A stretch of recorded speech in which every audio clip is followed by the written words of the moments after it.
It's the middle of summer, roughly 2,500 years ago, somewhere on the Iranian plateau.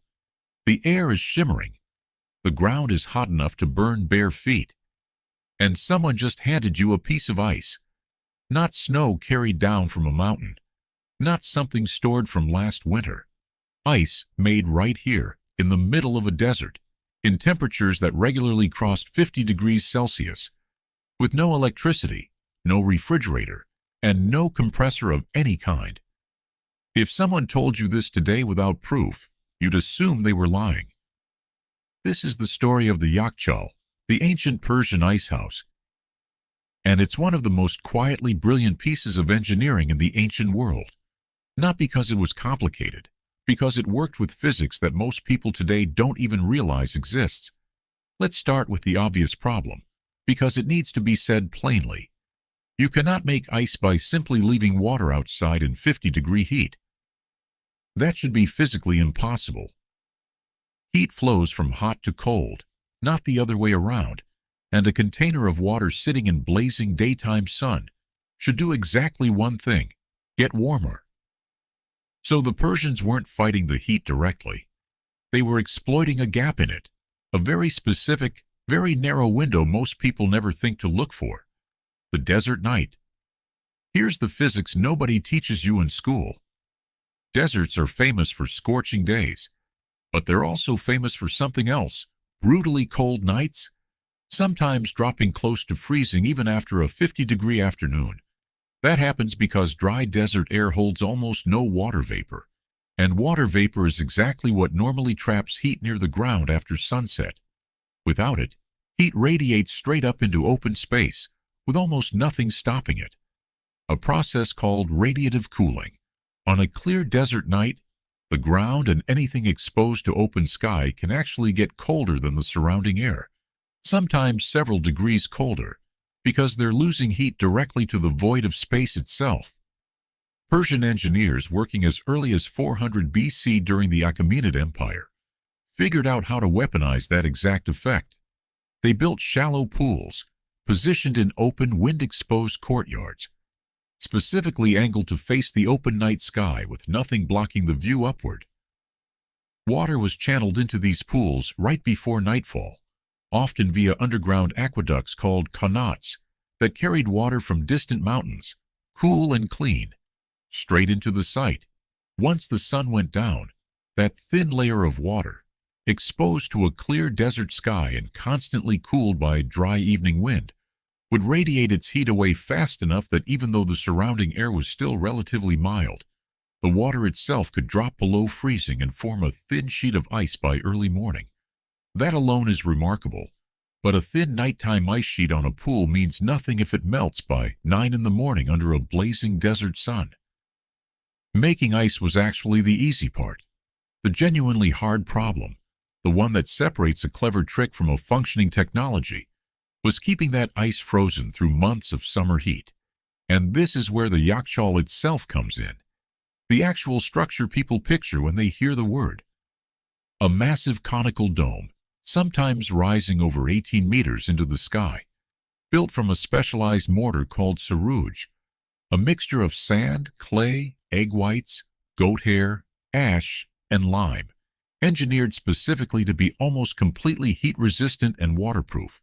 The genius of the shape itself deserves attention. That distinctive cone form wasn't decoration. It was a passive cooling engine. The tall dome created a natural chimney effect, drawing warm air up and out through vents at the top, while pulling cooler air in from below, continuously ventilating the interior without a single moving part or any source of power. Many yakhchals were also built partially underground, taking advantage of the fact that soil a few meters down stays remarkably stable in temperature year-round. Insulated from surface heat by sheer mass, combine a naturally ventilating dome shape, a thick, heat-resistant shell, and underground positioning, and you get a structure that could maintain near-freezing temperatures inside its storage pit, even while the outside world baked under brutal desert sun. Some yakhchal complexes went even further, incorporating windcatchers called badgirs, tall vented towers designed to catch even the faintest breeze at height and funnel it downward into the structure, creating airflow and evaporative cooling entirely through architecture, with zero mechanical parts. Evaporative cooling itself did real work here too. As dry desert air moved across any residual moisture inside the structure, that moisture evaporated, and evaporation actively pulls heat out of its surroundings, adding another layer of passive refrigeration stacked on top of the insulated shell and the underground positioning. So each night, a fresh layer of ice would form on the exposed pools.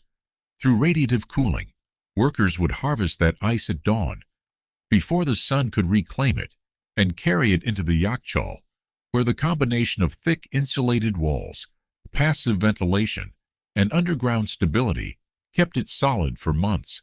Ice harvested in the depths of winter, when temperatures dropped low enough for thicker, easier ice formation, could be packed into these structures and preserved clear through the following summer, sometimes lasting an entire year before finally melting away. And this wasn't a luxury reserved for a handful of elite households experimenting with a novelty. Yakhchals were built across the Persian Empire in significant numbers, and the ice they produced had genuine practical uses. It cooled drinks and preserved perishable food in a climate where spoilage was constant and dangerous. It was used to make falooda, a frozen dessert made from thin vermicelli noodles, rose water, and fruit syrup, essentially an early form of sorbet, that some historians consider one of the direct ancestors of modern ice cream, invented and enjoyed in a region most people today associate purely with unbearable heat, not frozen dessert. Here's the part that should genuinely stop you. Every single piece of this system, the radiative cooling pools, the qanats bringing water from the mountains, the massive insulated dome, the passive ventilation chimney effect, the windcatchers, the underground positioning, was built and refined without electricity, without mechanical refrigeration, without any understanding of thermodynamics in the modern scientific sense. Persian engineers observed the desert night behaving strangely, cold enough to freeze water despite hot days, and instead of shrugging it off as a curiosity, they systematically reverse-engineered an entire architectural technology around exploiting it, and did it well enough that some yakhchal structures are still standing today, over 1,000 years after they were built, their thick walls still intact in the desert heat. So the next time you open a freezer without a second thought, or drop ice into a glass on a hot day, understand what you're actually looking at. Not a modern convenience invented by accident, the distant descendant of an idea Persian engineers perfected millennia ago. Standing in an open courtyard at midnight, watching plain water freeze under a clear desert sky and realizing the night itself, if you understood it well enough, could be turned into a machine.